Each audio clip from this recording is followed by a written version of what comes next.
And we continue our coverage of Big 12 Football Media Day, joined by the head coach of the BYU Cougars, Kalani Sitake, who we had the chance to talk to up on the roundtable discussion here. But I did not know that you just got back from Tonga. Yeah. What was that experience like? A little jet lag, time difference, but I loved it. And being able to go over there and do some service work and open an employment center and promote, promote people getting online, doing education, finding ways to get a degree.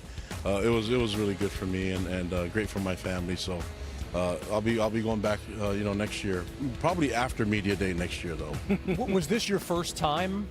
Yeah, since I was born there. Wow. Yeah, so we left when I was a few months old to go to Hawaii, so my parents could go to school and at BYU Hawaii, and so to go back after almost 50 years and to see where my mom and my dad grew up at and see a connection to all the people that I've known from Tonga that are and their villages, and so it was a really cool experience for me. There were no shortage of options for you this offseason based on reports. What factored into your decision to stay at BYU? Well, I think the main thing is that, it feels great to be wanted in a lot of different places, to be contacted by a number of places, but I'm BYU through and through. I grew up BYU. I cheered for BYU. I don't never remember starting. I just always did. And people in my neighborhood in Hawaii were playing for BYU at the time. And so then I got to play for the legend Lavelle Edwards, and then got into a coaching career and had the chance to go back and be the head coach. And so while this all said and done, I've always been a BYU fan from the beginning, before I was a head coach and before I was a player for a legend. And so I think the fan in me, once the fans reached out and showed their love and appreciation, I think it was really hard for me to not appreciate it.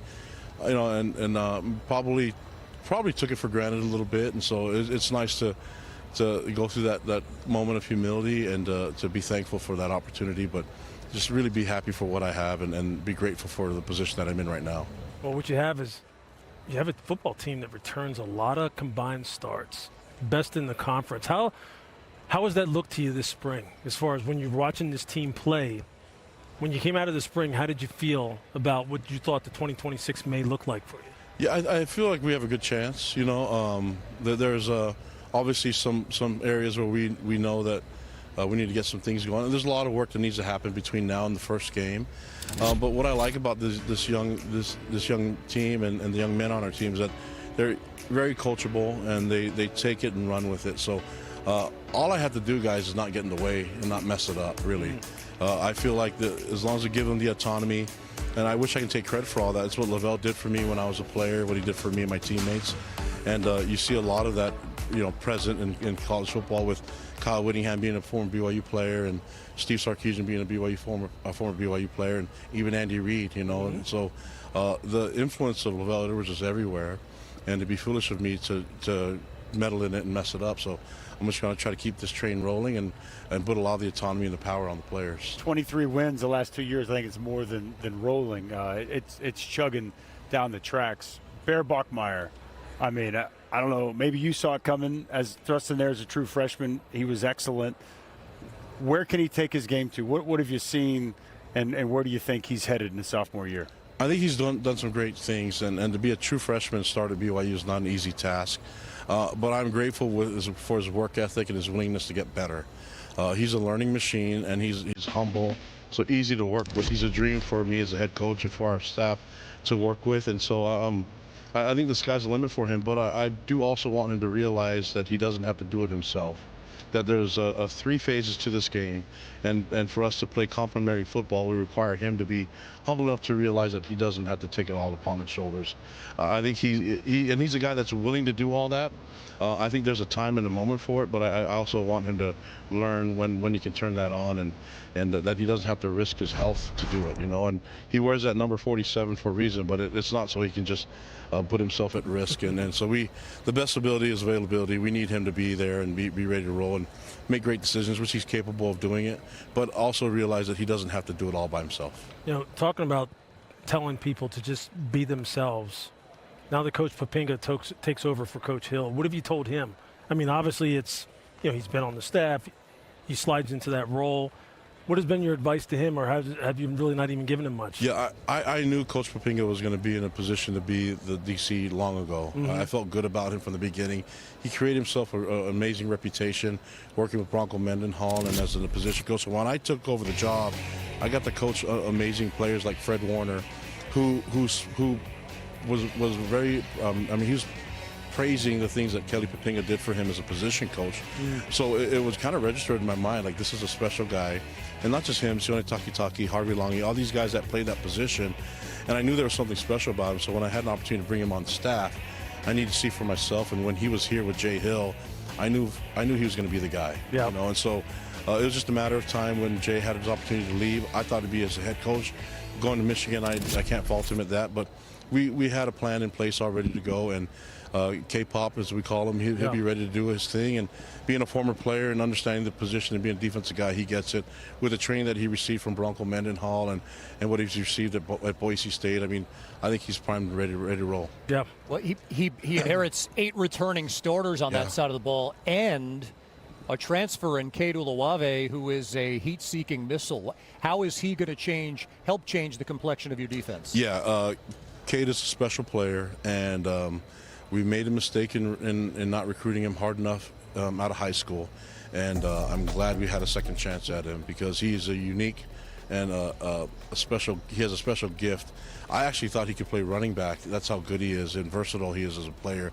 But his instincts at linebacker is unbelievable, and we can use him in different positions. He's physical enough, so he's a big time player, and we complement his skills with the guys that we have returning with Isaiah Glasker and Keanu Tanavasa and all the guys in the front 7 with great coverage in the back end. I think we have a good chance. We'll see, but we got some work to do still, and nothing's said and done. You got to keep working on it. Has anybody emerged for you at wide receiver in the spring that you kind of like you said, hey, look, I know we've lost some production at that position, but some guys jump out to you?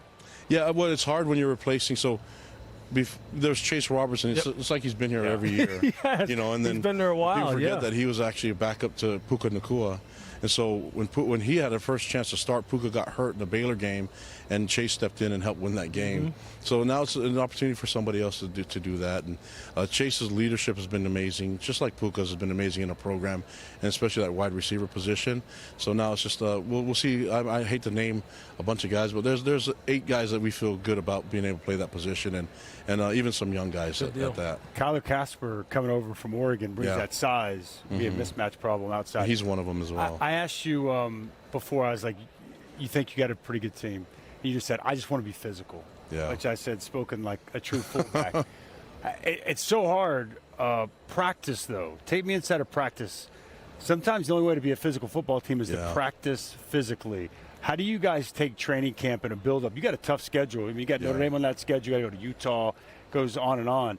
How do you create a physical football team yet still protect them as you prepare for the season? Well, it's a contact sport, and so how do you prep for a contact sport? We talk fighting, MMA, boxing quite a bit. You have to spar, and so I don't know any other way. And maybe it's just a fullback in me, but we have to spar, and sometimes things happen in sparring.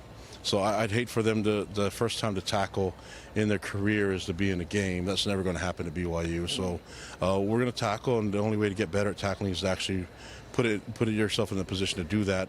Now, that being said, you got to be selective on how you do it, get it done.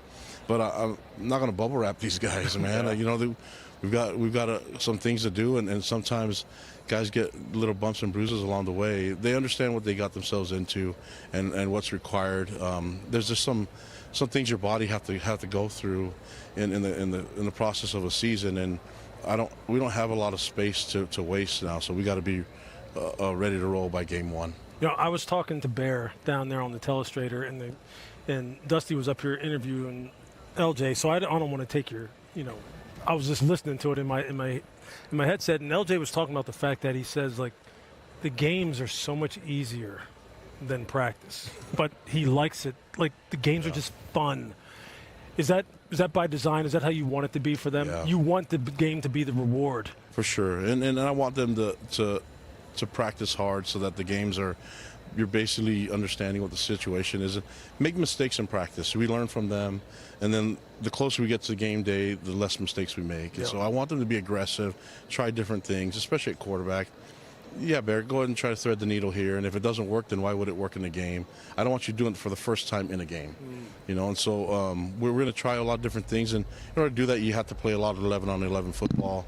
And you just have to live with the consequences, though, because sometimes there's going to be guys that are banged up or guys that aren't 100% ready to go.